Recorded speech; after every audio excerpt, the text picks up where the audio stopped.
안녕하세요. 파주에 사는 40대 여자입니다. 제 인생에는 누군가의 가슴을 후벼 팔 정도로 대성통곡할 일, 또 누군가에겐 믿기 힘들 만큼 천지개벽 같은 일이 있었습니다. 그 사연을 가명으로 조금은 흥미롭게 풀어보려 합니다. 저희 집은 형편이 몹시 어려웠습니다. 부모님 두 분 모두 몸이 불편하셔서 생계를 위한 일은커녕 일상조차 버거워하셨어요. 결국 기초생활수급비에 의지하며 하루하루를 겨우 버텨냈죠. 매달 턱없이 부족한 돈으로 빠듯하게 살아가다 보니 자연스레 저는 강한 생활력을 가지게 되었습니다. 그래서 중학교 때부터 아르바이트를 시작했어요. 어린 나이에 손에 쥔 돈은 저에게 작지 않은 자부심이었습니다. 그 돈으로 부모님께 작지만 맛있는 음식을 사드리기도 했고, 저도 몇 번은 눈여겨봤던 물건을 손에 넣을 수 있었죠. 중학교를 졸업하고 나서는 고등학교에 진학하는 것이 오히려 사치처럼 느껴졌습니다. 가족의 생계를 먼저 떠올리게 되었고, 결국 학교에 가지 않기로 마음먹었어요. 대신 아르바이트 시간을 대폭 늘려 하루 대부분을 일하며 보냈습니다. 하지만 그렇다고 학업을 완전히 포기한 것은 아니었습니다. 밤이 되면 혹은 일을 마치고 숨을 고르는 틈틈이 검정고시 교재를 펼쳤고, 그렇게 18의 나이에 고등학교 졸업장을 손에 쥐게 되었습니다. 저는 24살이 될 때까지 아주 작고 낡은 집에서 부모님을 모시고 살았습니다. 두 분은 늘 저에게 미안하다고 하셨습니다. 그런 말씀을 들을 때마다 제 마음은 아릿하게 저려왔습니다. 물론 우리 가족은 누군가가 부러워할 모습은 아니었죠. 하지만 사랑만큼은 누구보다 절절하게 나눌 줄 아는 분들이셨습니다. 그런 부모님이 늘 제 눈치를 보며 미안해 하시는 모습을 볼 때마다 저는 속으로 몇 번이고 울었습니다. 그러던 어느 날, 마치 약속이나 한 듯 두 분은 같은 날 밤 조용히 하늘나라로 떠나셨습니다. 두 분 모두 주무시던 중 심정지로 세상을 등지신 거였습니다. 그날 이후 제 인생은 말로 다 담을 수 없을 만큼 커다란 상실 속에 빠져들었고, 저는 한동안 세상의 색을 잃은 채 살아야 했습니다. 한 달 동안은 일손을 완전히 놓고 조용히 집안에만 머물렀습니다. 아무것도 손에 잡히지 않았고, 문득문득 부모님이 계시던 자리만 바라보다가 눈물이 났어요. 그러던 어느 날, 엄마가 자주 하시던 말씀이 머릿속에 또렷하게 떠올랐습니다. 지영아, 너 대학 가는 게 엄마 소원이야. 우리 애 어떻게든 살 테니 너는 너 인생을 살았으면 좋겠다. 엄마는 늘 일하느라 청춘을 다 써버린 저를 안타까운 눈빛으로 바라보시며 조심스레 대학 이야기를 꺼내곤 하셨어요. 그날따라 그 말이 가슴에 사무쳤고 문득 이런 생각이 들었습니다. 그래, 이제라도 엄마의 소원을 이루자. 그게 내가 할 수 있는 마지막 효도일지도 몰라. 그래서 저는 일터 대신 재수학원에 등록했습니다. 25, 또래보다 조금 늦은 나이였지만 마음만은 누구보다 뜨거웠습니다. 그렇게 다시 책상 앞에 앉아 수능 공부를 시작했고, 이듬해 믿기지 않을 정도로 점수가 잘 나와 수도권의 한 대학에 입학할 수 있었습니다. 새로운 인생의 문이 활짝 열리자 세상을 바라보는 눈도 달라졌어요. 캠퍼스라는 공간이 주는 설렘, 청춘이라는 단어가 제 안에서 생생하게 살아났습니다. 26의 새내기, 동기들에게는 언니 누나로 불리며 조금 특별한 위치에 있었죠. 그러던 어느 날, 저와 같은 나이의 남학생이 복학을 했습니다. 군대를 부사관으로 다녀온 친구였고, 늦가기 학생이라는 공통점 덕분에 자연스레 자주 마주치게 되었어요. 나이도 같고 학년도 같으니 금세 친해졌고, 어느 순간 저희는 매일같이 식당에서 밥을 먹고 도서관에서 과제를 함께하며 시간을 보냈습니다. 그렇게 봄을 지나 여름이 오기 전에 우리는 서로를 바라보며 웃는 사이가 되었죠. 연애는 평온하고 단단했습니다. 다투는 일도 거의 없었고 시간이 지날수록 서로를 더 깊이 이해하고 아껴줬죠. 그렇게 손을 꼭 잡고 대학을 함께 졸업했고 30의 나이에 저는 규모 있는 중견기업에 취직했고 그이는 아버지의 뒤를 이어 사업을 시작했습니다. 30대에 접어든 저의 삶은 20대와는 비교도 되지 않을 만큼 넉넉하고 평온했습니다. 일하는 시간은 적당했고 업무 강도도 버겁지 않아 연애와 일을 무리 없이 병행할 수 있었죠. 남자친구는 제 형편을 모두 알고 있었지만 그런 것에 전혀 흔들리지 않았습니다.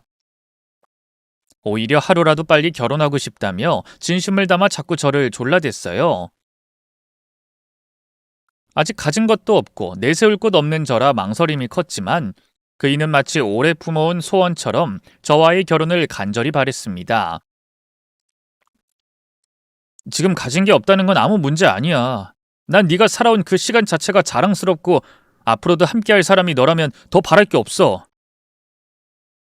그런 그의 말에 마음이 서서히 녹아내렸고 결국 저는 고개를 끄덕이고 말았습니다.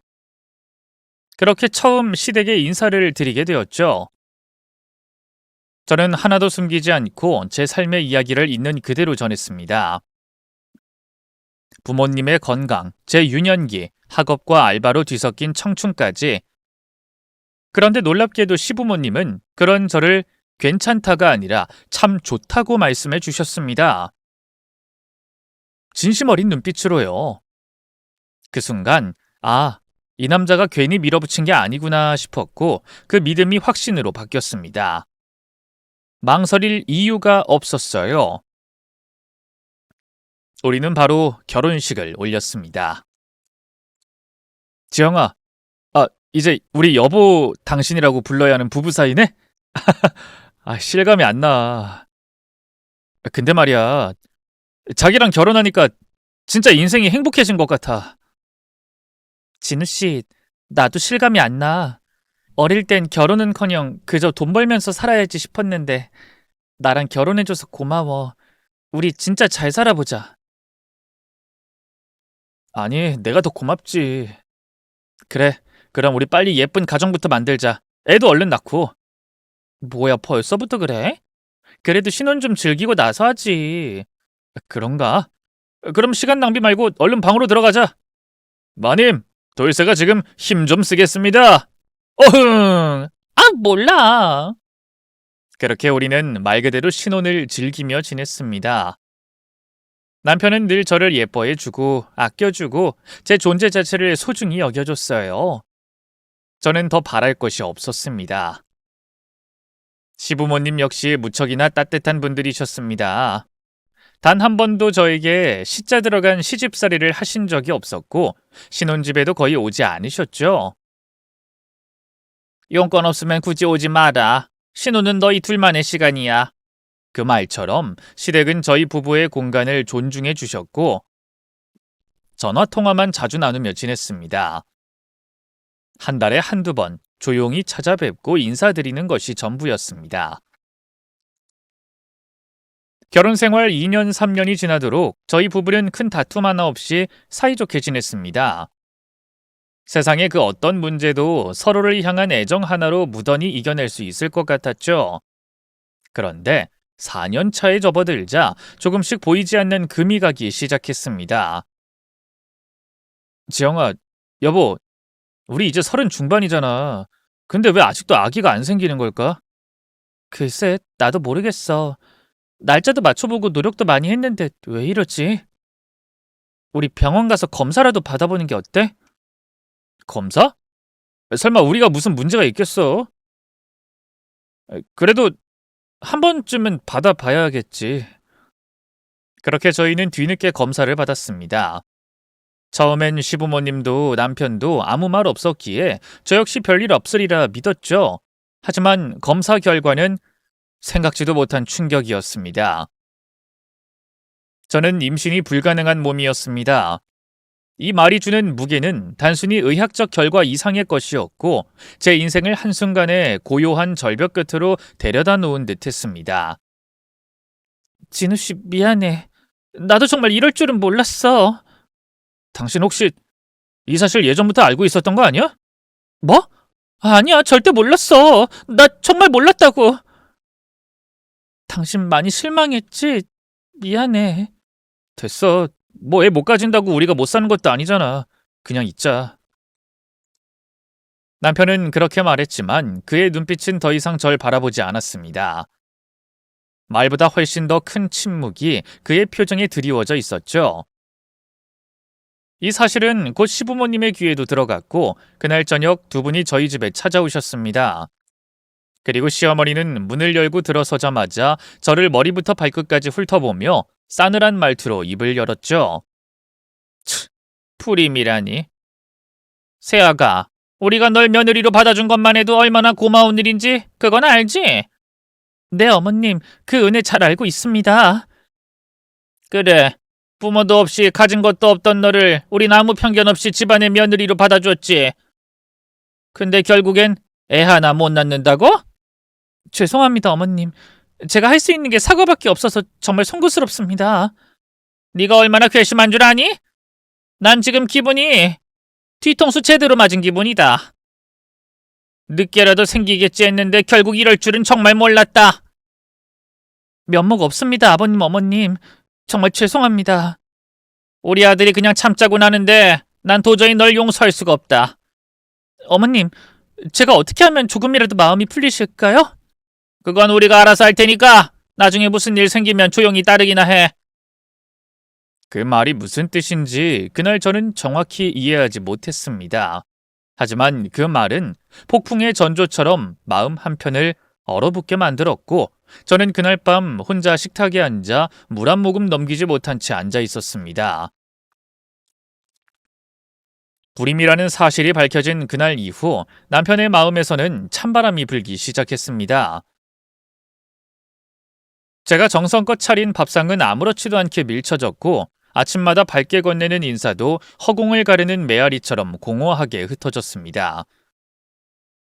수십 수백 번쯤 사과를 해봤지만 남편은 대답 대신 혀를 차며 현관문을 박차고 나가버리기 일쑤였죠. 그런 날들이 몇 달, 길게는 반년을 넘기도록 이어졌습니다. 저는 점점 말라갔고 마음은 속이 다 헐어버린 듯 아파왔습니다. 시부모님도 마찬가지였죠. 어느 순간부터는 전화도 받지 않았고 명절이든 무슨 날이든 저라는 존재는 아예 없는 사람처럼 취급되었어요. 차라리 대놓고 욕을 먹거나 눈앞에서 호통을 받았다면 이보다는 덜 괴로웠을지도 모릅니다. 하지만 아무도 저를 보려하지 않았고 아무도 저를 말하지 않았으며 아무도 저를 인정하지 않았습니다. 이름 없는 그림자가 된 듯한 기분, 하루하루가 그야말로 지옥이었어요. 그러던 어느 날 믿을 수 없는 일이 일어났습니다. 귀가한 남편이 저를 보며 아주 오랜만에, 정말 오래간만에 환하게 웃는 겁니다. 그 웃음이 얼마나 반가웠는지 제 눈엔 눈물이 고이기 시작했어요. 혹시나 이제서야 마음이 풀린 걸까?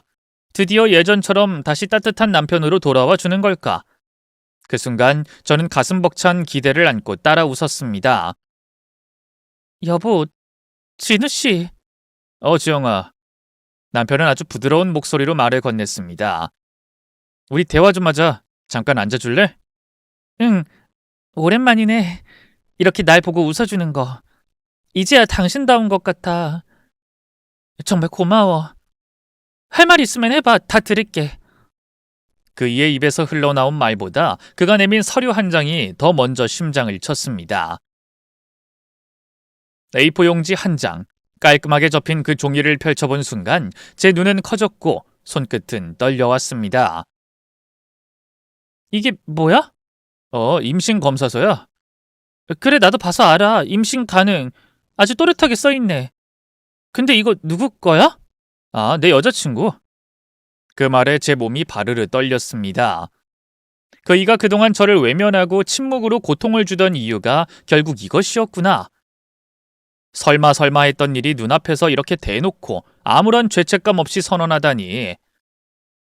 머릿속이 하얘졌고 가슴은 무언가에 깊게 패인 듯 숨조차 쉬기 어려웠습니다. 진우 씨, 지금 뭐라고 했어? 여자친구? 그래. 당신이 애를 못 낳는다니까 더는 같이 살아서 뭐하나 싶더라고. 나도 인생이 있는데 멀쩡한 여자 만나야지 않겠냐? 당신도 이젠 인정해야지. 인정하라고? 지금 사람을 무슨 물건 취급해? 반년 넘게 내 존재 무시하더니 이젠 딴 여자 생겼으니 알아서 비켜달라? 그게 사람이 할 말이야? 오바 그만해. 나도 충격이 컸다고. 내가 뭐가 아쉬워서 너랑 계속 살겠냐고. 이래서 신분 차이는 무시하면 안 된다는 거야.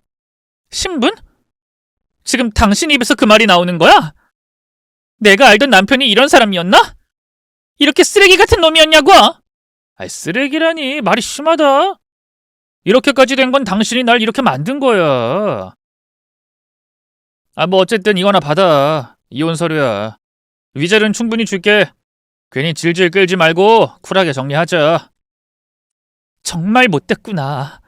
사람 마음 가지고 장난치는 거 그게 얼마나 잔인한 짓인지 알아? 그래, 나 나쁜 놈이다. 그러니까 그냥 놔줘. 이제 각자 삶 살아야지. 그 순간 저는 그 사람의 얼굴에서 아무 감정도 읽을 수 없었습니다. 후회도 연민도 미안함도 없었습니다. 차라리 속 시원하다는 듯한 표정이었어요. 저는 상간녀가 누군지도 몰랐습니다. 그 여자가 어떤 얼굴을 가졌고 어떤 목소리를 내는 사람인지 전혀 알지 못했죠. 그런데도 이상하게 궁금하지 않았습니다. 오히려 그 사람과 더 이상 이어지지 않는다는 사실에 속이 시원하기까지 했습니다.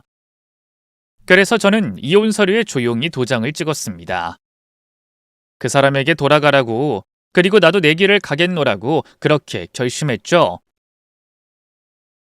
저도 감정이 있는 사람이니까요. 이대로 더 상처받는 건 스스로에게 너무 가혹하니 이혼하고 홀로 서기로 했답니다. 이혼 후 저는 회사 근처에 있는 오피스텔로 이사를 했습니다.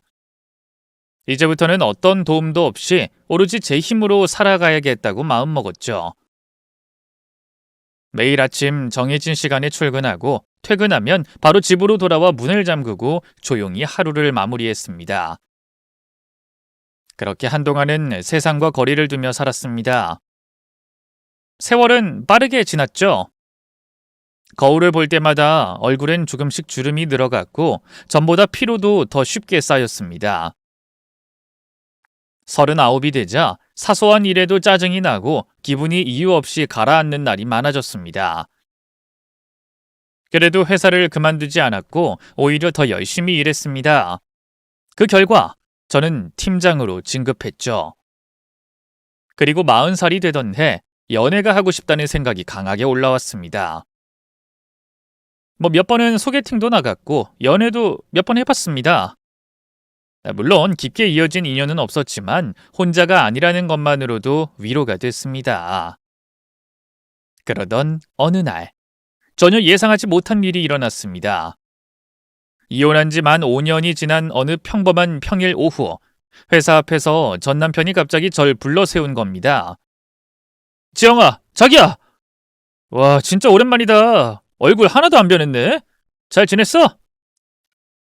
저는 그 순간 누가 저를 장난이라도 치는 줄 알았습니다. 뭐야? 네가 왜 우리 회사 앞에 있어? 회사에 볼 일이라도 있는 거야? 아니면 그냥 스토커 짓 하러 온 거야? 아니, 볼 일 있지. 너한테 볼 일이 있어서 왔어. 나한테? 너 지금 제정신이야? 너랑 난 남된 지 5년이 넘었어. 연락도 안 했고 보고 싶단 말도 안 했고 완전히 끝난 사이야. 근데 무슨 볼일? 솔직히 저는 이해가 되지 않았습니다. 5년 동안 아무 소식 없던 사람이 왜 갑자기 나타났는지 아무리 생각해도 납득이 가지 않았죠. 지영아, 우리 어디 가서 잠깐 앉아서 얘기하자. 커피라도 한잔하자. 내가 미쳤냐? 너랑 커피 마시게? 나 지금 약속 있어서 바쁘니까 시간 낭비하지 말고 꺼져. 지영아, 제발 내 얘기 좀 들어줘. 딱 5분이면 돼. 그 순간 그놈이 제 손목을 잡았습니다. 아프다고 손 놔! 지영아, 나 아직도 너 잊지 못했어. 그동안 계속 생각났어. 아무래도 아직도 사랑하나 봐. 네가 자꾸 생각나서 미치겠더라. 그 말을 듣는 순간 너무 어이가 없어서 저도 모르게 비웃음이 터져 나왔습니다. 너 지금 장난하냐? 네가 날 버리고 나갔던 이유가 뭐였는지 기억은 해? 애 낳을 수 있는 여자가 필요하다고 해서 이혼하자고 했던 거 그거 너 아니야? 네가 나한테 뭐라고 했는지 내가 그대로 기억하고 있는데 이제 와서 뭐? 사랑? 네가 웃겨서 너무 웃긴다. 그랬지. 내가 그땐 진짜 멍청했어. 나도 내가 왜 그랬는지 모르겠다. 그 여자랑은 진짜 끝났고 몇 년 전부터 네가 계속 생각났어. 보고 싶고 후회되고 결국 이렇게 찾아올 수밖에 없었다. 지영아, 우리 다시 시작할 수 없을까? 그 순간 더는 못 참겠더군요. 너 지금 나더러 미쳤다고 말해달라는 거냐? 정신 차려. 너랑 나랑은 끝났어. 너 때문에 내가 얼마나 바닥까지 떨어졌는지 알아? 넌 나한테 상처 줬고 난 그 상처 안고 여기까지 살아온 거야. 그랬으면 입 다물고 살아. 네가 나한테 다시 올 자격은 없어. 그러니까 지금 당장 꺼져. 그리고는 그놈의 얼굴을 한 손으로 밀어버렸습니다. 대답도 듣지 않고 등을 돌렸죠. 한치의 미련도 없었습니다. 그날 그렇게 끝난 줄 알았습니다. 그런데 며칠 뒤 그놈이 제 오피스텔 앞에서 기다리고 있었습니다. 소름이 온몸에 확 끼쳤죠. 갑자기 눈앞에 나타난 전 남편을 보고 뒷걸음질치다 발을 삐끗하고 말았습니다. 아이! 야, 너 뭐야? 왜 사람을 갑자기 놀래켜? 그는 당황한 얼굴로 다가왔습니다. 지영아, 괜찮아? 미안해, 진짜 미안해. 네가 보고 싶어서 그랬어. 너희 회사에 아는 친구가 있어서 부탁해서 주소 좀 알아봤어.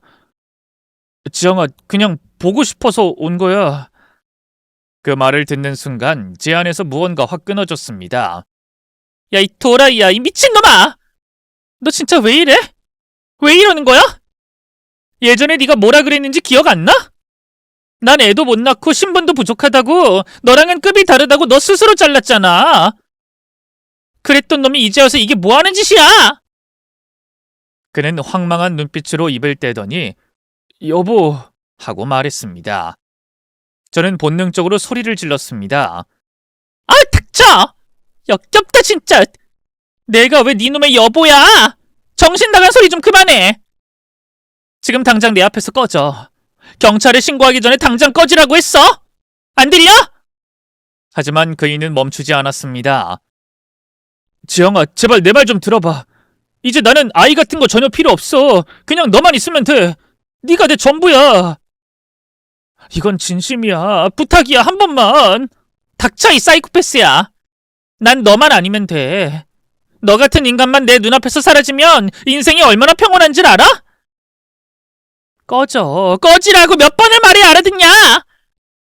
네 목소리 듣는 것도 역겨우니까 당장 꺼져! 그이가 제 손을 억지로 잡으려는 순간 저는 바로 소리를 질렀습니다. 사람 살려! 이 인간 미쳤어요! 경찰 불러주세요! 그리고는 곧바로 112에 신고했습니다. 잠시 후 경찰이 도착했고 그를 제지에 돌려보냈습니다. 그날 저는 숨이 턱 막히고 식은땀이 멈추지 않았지만 이제 이 인간도 포기하겠지라는 생각으로 겨우 안정을 되찾았습니다. 하지만 그건 착각이었습니다. 며칠 후 회사 동료와 카페에서 커피를 마시고 있었는데 믿기 힘든 장면이 눈앞에 펼쳐졌죠. 바로 옆 테이블에 전 남편이 앉아 있었습니다. 아주 뻔뻔한 얼굴로 환하게 웃으며 손까지 흔들더군요. 어라? 지영아, 커피 마시러 왔구나. 나도 여기 자주 와. 저는 속이 뒤집어졌고 씹던 빨대를 던질 뻔했습니다. 야, 진짜 너 뭐야? 또 따라온 거냐? 너 진짜 그만해라. 지금 당장 안 꺼지면 또 경찰에 신고할 거야. 그러자 전 남편이 태연하게 말했습니다. 내가 뭘 어쨌다고. 나도 커피 마시러 온 거야. 공공장소에서 커피 마시는 게 죄는 아니잖아. 저는 이를 악물고 침착하게 말했습니다. 그래. 어디 커피 마시든 말든 상관 안 해. 대신 나 따라오면 바로 신고한다. 그때처럼 너 손 내밀기만 해도 이번엔 그냥 보내지 않을 거니까 잘 생각하고 행동해. 제가 일어나 자리를 뜨자 그는 눈으로 저를 따라왔습니다. 그날 이후로도 그는 계속 제 주변을 알짱거렸습니다. 회사 근처, 퇴근길 버스 정류장, 점심 먹으러 가는 길목까지 마치 우연인 척 가장하면서 계속 나타났습니다. 그러던 어느 날, 퇴근 시간이 좀 늦어진 저녁이었습니다. 비가 억수처럼 쏟아지던 날이었고 우산을 챙기지 못한 저는 옷자락을 움켜쥐고 뛰듯이 회사 건물 앞으로 향하고 있었습니다. 그런데 회사 입구와 빗물에 젖은 아스팔트 위에 머리부터 발끝까지 쫄딱 젖은 채로 그 인간이 서 있었습니다. 정말 소름이 확 끼쳤죠. 닭살이 온몸에 올라오고 심장은 쿵쿵 뛰었고 손끝이 덜덜 떨렸습니다. 저는 아무 말도 하지 못하고 고개를 획 돌려 돌아가려 했습니다. 이렇게까지 집요하고 무서운 사람인 줄 몰랐고 진심으로 등골이 오싹했습니다. 그런데 그 순간 그놈이 바닥에 무릎을 꿇었습니다. 빗물이 튀고 바지가 다 젖는 것도 아랑곳하지 않고 회사 정문 앞에서 사람들 눈치도 안 보고 그 자리에 주저앉은 겁니다. 지영아, 제발 한 번만 기회를 줘. 진짜 미쳤었어. 너 버리고 간 거 평생 후회하고 있어. 재혼한 그 여잔 최악이었어. 알고 보니까 술집 출신에다가 애 낳을 생각도 없던 여자였어. 돈만 밝히는 인간이었어. 내 돈만 뜯어가려고 작정하고 접근한 거야. 나랑 결혼하는 것도 다 계획이었어. 지영아, 나 진짜 너 아니면 안 돼. 한 번만 기회 줘. 제발. 어? 지영아! 그 말을 듣는 순간 저는 숨이 턱 막히는 듯 했어요. 분노가 치밀어 오르며 들고 있던 우산을 더 꽉 쥐었습니다. 야, 진짜 우산으로 쳐맞아 보고 싶어? 네가 지금 미친 소리 하는 거 모르지? 지금 조용히 꺼질래, 맞고 꺼질래? 전 남편은 웃지도 않고 대답을 했습니다. 때려도 돼, 진짜로. 그게 내가 받아야 할 벌이면 그냥 달게 맞을게. 혼나야 되는 거 나도 알아. 이렇게라도 해야 네가 날 받아줄 수 있다면 얼마든지 맞을게. 그 말을 듣는 순간 저는 오히려 더 무서워졌습니다. 이건 집착이고 후회고 뭐고 다 떠나서 위험한 사람이라는 확신이 들었습니다. 진짜 정신병자 맞네. 스토커가 따로 없네. 너 같은 놈은 이제 경찰에 제대로 신고해야겠다. 여기서 비 맞으며 무릎 꿇고 있어. 신고 들어가면 너 진짜 끝이야. 저는 핸드백에서 핸드폰을 꺼냈습니다.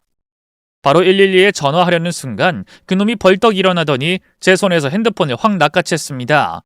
야, 뭐하는 짓이야? 돌았어? 놔! 저는 진짜 목청껏 소리를 질렀습니다. 사람 살려! 도와주세요! 이 남자 이상해요. 경찰 좀 불러주세요! 저의 비명소리에 회사 직원들과 지나가던 사람들이 몰려들었습니다. 당황한 전 남편은 갑자기 뒤로 물러서더니 사람들이 다가오자 그제야 상황이 심상치 않다는 걸 느꼈는지 핸드폰을 내던지고 그 자리를 도망치듯 달아났습니다. 가만두면 안 될 것 같아 특단의 조치를 취하기로 했죠. 한 달 뒤, 저는 웨딩드레스를 입고 예식장 신부 대기실에 앉아 있었습니다. 메이크업은 이미 다 끝났고 하얀 면사포가 제 어깨 위로 곱게 내려앉아 있었죠. 가슴이 뛰었고 손끝이 차가웠습니다. 긴장도 됐고 동시에 설레기도 했습니다. 네, 맞습니다. 저는 다시 결혼을 하게 됐습니다. 1년 동안 성실하게 연애한 저와 비슷한 상처를 가진 돌식 남자와요. 이 남자만큼은 저를 있는 그대로 존중해줬고 뒤에서 밀어주는 사람이 아닌 옆에서 같이 걸어주는 사람이었습니다. 대기실에는 축하해주러 온 하객들이 하나둘 들어오고 있었고 그 중엔 제 회사 팀원들도 있었습니다. 모두 꽃단장을 하고 들어와 예쁘게 포장된 상자를 내밀며 환하게 웃었어요.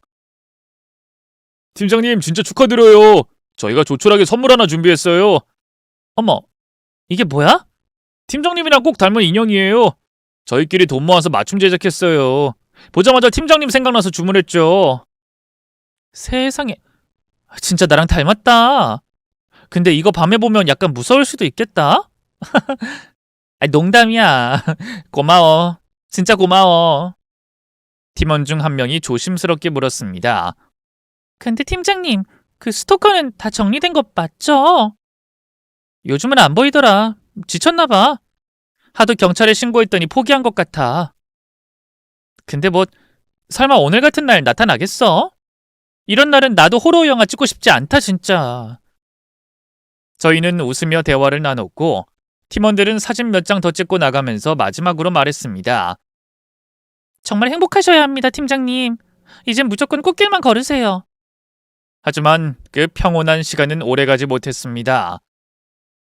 사람들이 빠져나가고 잠시 대기실이 조용해질 무렵 누군가 문을 열고 아무렇지도 않게 걸어 들어왔습니다. 저는 순간 그 자리에 얼어붙었습니다. 그 인간, 바로 전 남편이었습니다. 예상은 했지만 설마 진짜로 나타날 줄은 몰랐습니다. 비용을 들여 보안까지 철저히 했던 결혼식인데 어떻게 들어왔는지 알 수 없었고 그놈이 웨딩드레스 입은 저를 보며 비웃더니 여유롭게 입을 열었습니다. 야, 결국 여기까지 왔구나. 너 진짜 웃긴다. 내가 그렇게 붙잡고 사정할 땐 들은 척도 안 하더니 멀쩡하게 새 시집을 가? 하! 기가 막힌다 진짜. 저는 조용히 일어나 말했습니다. 기어이 나타났네. 네가 미쳤다는 건 알았지만 진짜 여기까지 기어올 줄은 몰랐다. 오늘 같은 날 여기에 오고 싶니? 그놈은 코웃음을 쳤습니다. 봐주긴 누가 뭘 봐달래? 야, 넌 내 거야. 내가 그렇게 마음 먹었으니 무조건 넌 이 결혼 못해. 그리고 새신랑? 어디 한번 얼굴이나 보자. 얼마나 모자라길래 너랑 결혼을 하냐? 완전히 돌았네. 이제야 본색이 나오는구나. 이 정신 나간 도라이야. 그놈은 한 걸음 다가서더니 눈빛이 돌변했습니다. 내가 마음 먹으면 너 같은 건 누구랑도 결혼 못해. 네 얼굴에 파운데이션 덕지덕지 발랐어도 내가 한 손만 휘두르면 신부 입장이 아니라 신부 퇴장이야. 그놈이 손을 들려던 순간 저는 눈을 똑바로 쳐다보며 말했습니다. 진짜 한 번만 더 손 올려봐. 오늘은 네 손목 부러지는 날 될 거야. 내가 여기서 신고 몇 번 했는지 몰라? 오늘은 그냥 넘어가지 않는다. 진짜로 끝장 볼 거야. 그 순간 대기실 문이 열렸고 저의 새 신랑이 정장을 단정히 차려입은 채로 무표정하게 들어왔습니다. 새 남편은 전 남편을 보는 순간 얼굴에 약간의 피로감이 스치듯 나타났습니다. 그리고 아주 길게 한숨을 내쉬더니 낮은 목소리로 말했습니다. 네가 그 사람이구나. 지영이 따라다니면서 여기저기 얼굴 들이미고 다니느라 꽤 바빴겠다. 야, 드디어 실제로 보네. 전 남편은 기분 나쁘다는 듯이 코웃음을 쳤습니다. 뭐야 이 자식? 어디서 반말을 찍찍해? 아, 그래 너구나. 지영이랑 결혼하겠다는 새 신랑이.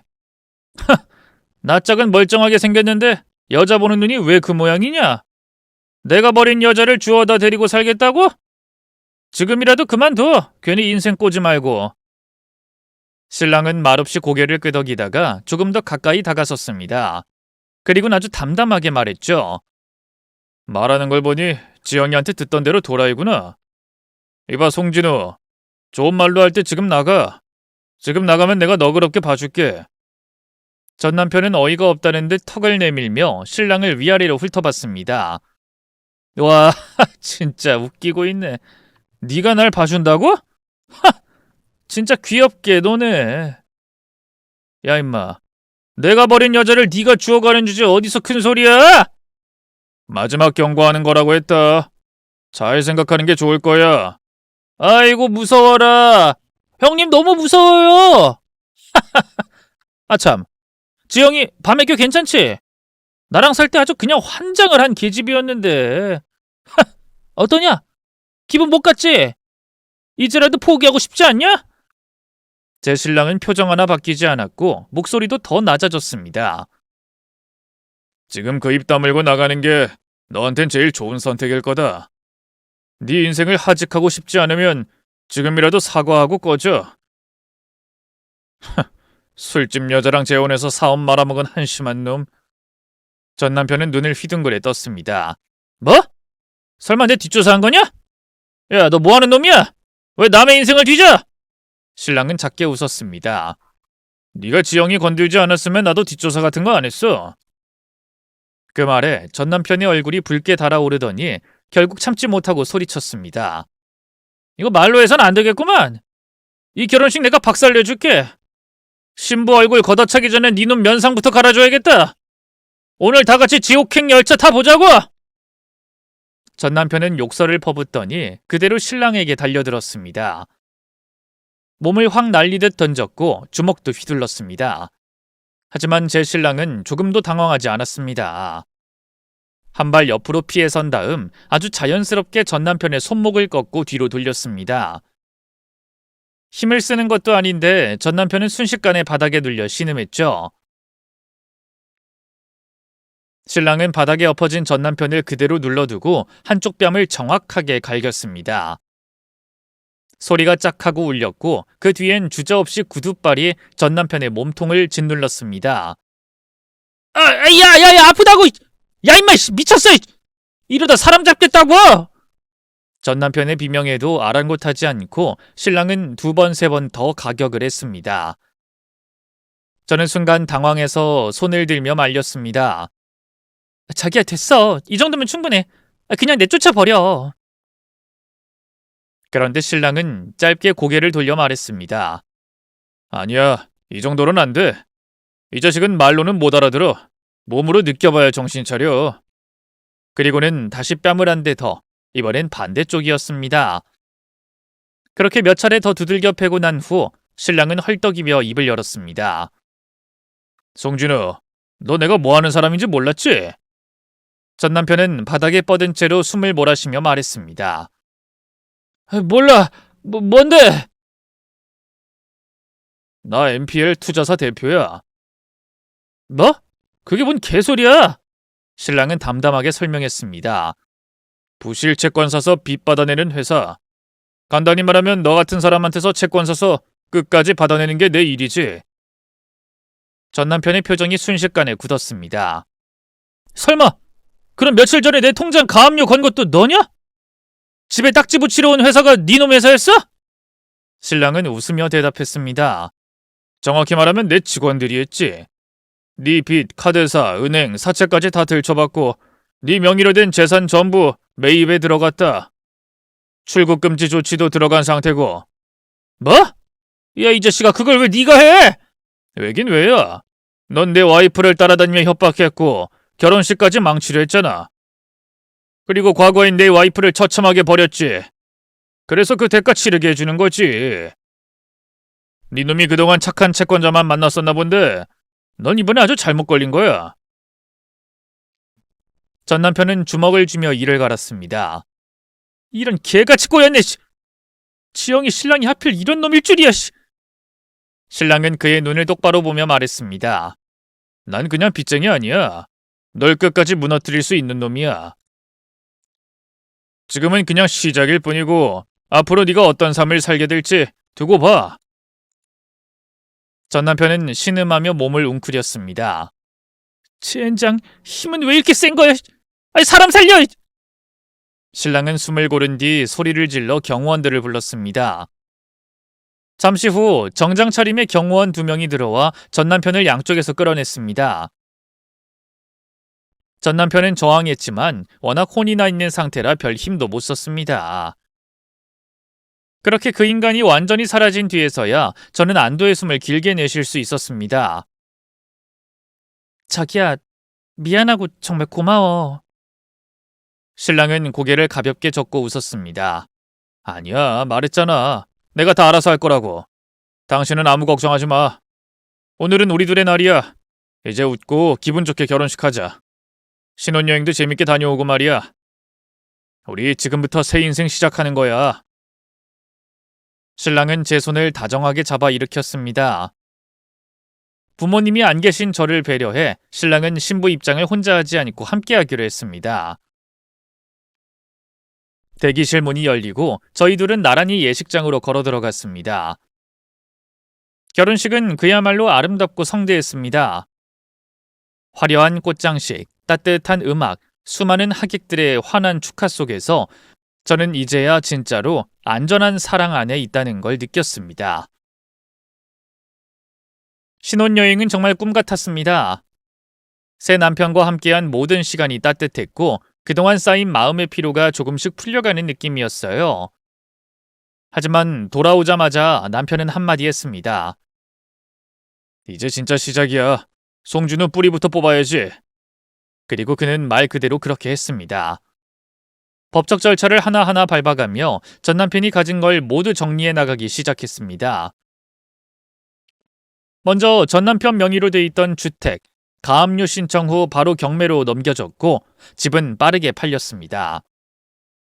몰래 숨겨둔 현금도 추적 끝에 압류 조치 들어갔고 채무 일부가 강제로 회수됐죠. 그렇게 되자 전 남편은 말 그대로 가진 것 하나 없이 길바닥에 나앉게 됐습니다. 거기까지면 끝났겠지만 아직 남은 빚이 많았고 남편은 멈출 생각이 없었습니다. 며칠 후 남편이 말했습니다. 자기야, 오늘 어디 좀 같이 가자. 보여줄 게 있어. 저는 무슨 일인지 모른 채 따라 나섰고 도착한 곳은 서울에 있는 근사한 사업장이었습니다.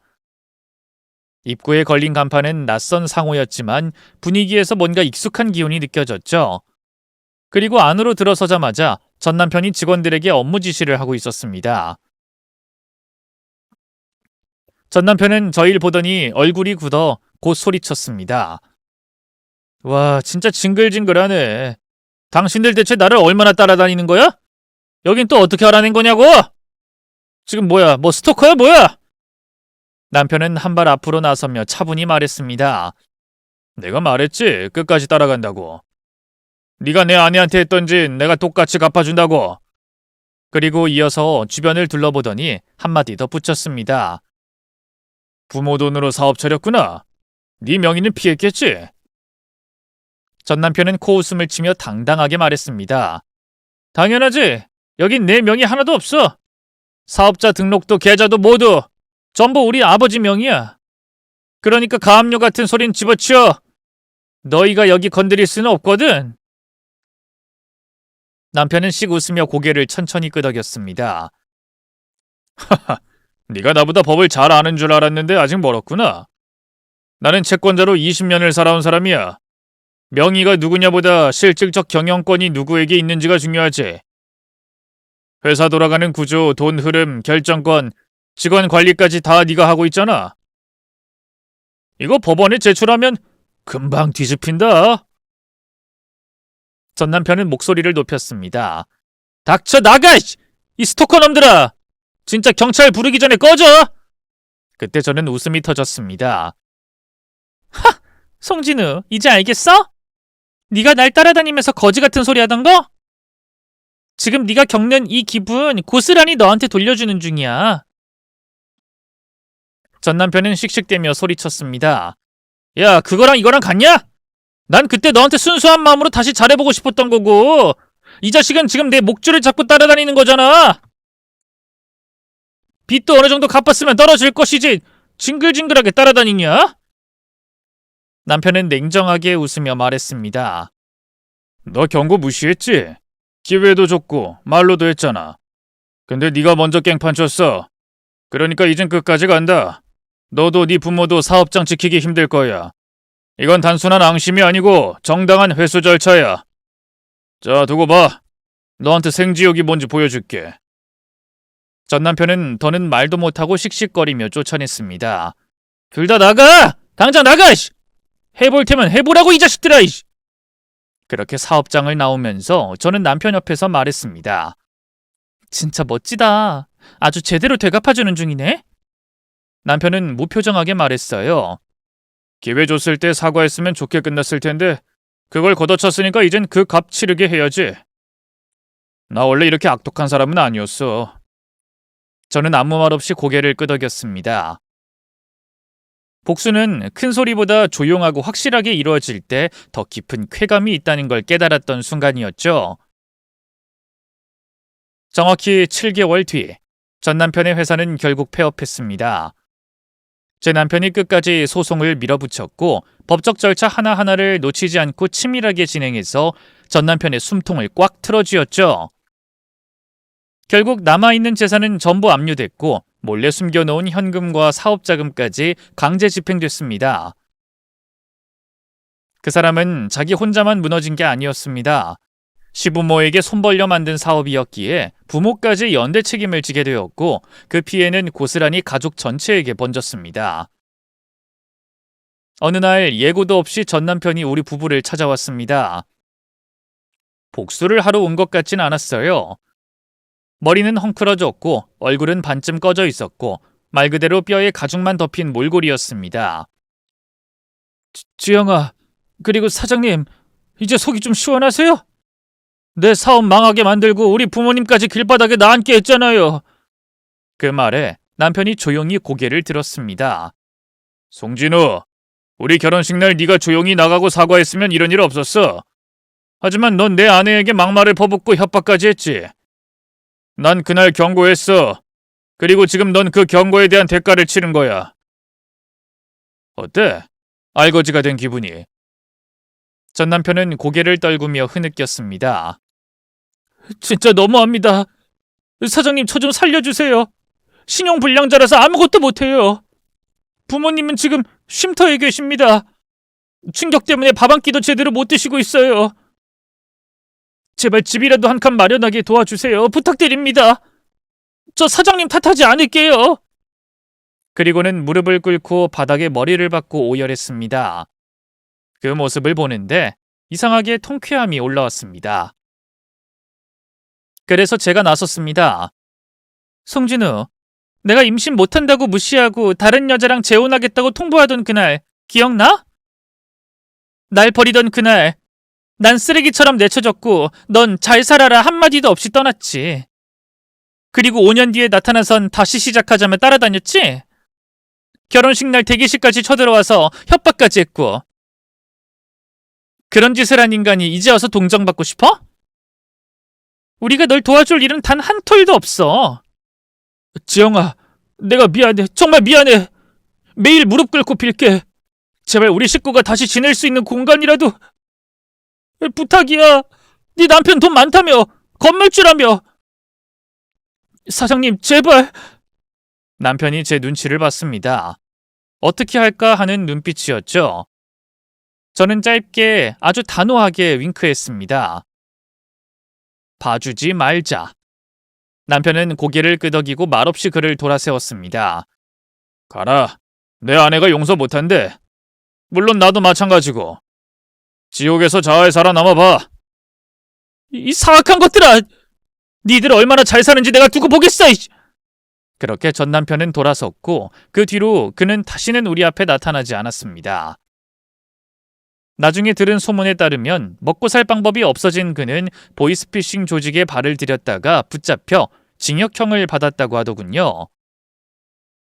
진짜로 생지옥 같은 나락을 경험하게 된 겁니다.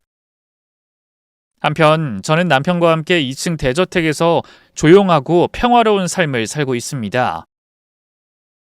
회사는 퇴직했고 지금은 남편이 소유한 건물들을 관리하며 가끔 가족부들과 함께 여유로운 시간을 보내요. 남편이 말하길 이 큰 집 혼자 관리하긴 버겁잖아. 가정부 2명쯤은 당연한 거지. 그래서 집안일도 제가 거의 하지 않는답니다. 정말 말 그대로 똥차가고 벤츠온 인생이죠. 그리고 어느 날 남편이 조심스럽게 말을 꺼냈습니다. 여보, 지영아, 우리 입양해보는 건 어때? 입양? 갑자기? 당신 아이 원하고 있었어? 아니, 그게 말이야. 내가 자주 직원들이랑 보육원에 봉사활동 나가잖아. 그곳에 꼭 나만 보면 아빠다 하고 달려오는 꼬마가 있어. 그 작은 손으로 내 머리를 쓰다듬는데 진짜 기분이 묘했어. 행복하더라고. 그 아이를 집으로 데려오고 싶다는 생각을 계속했어. 여자애야? 아니, 남자아이야. 참 착하고 순한 아이야.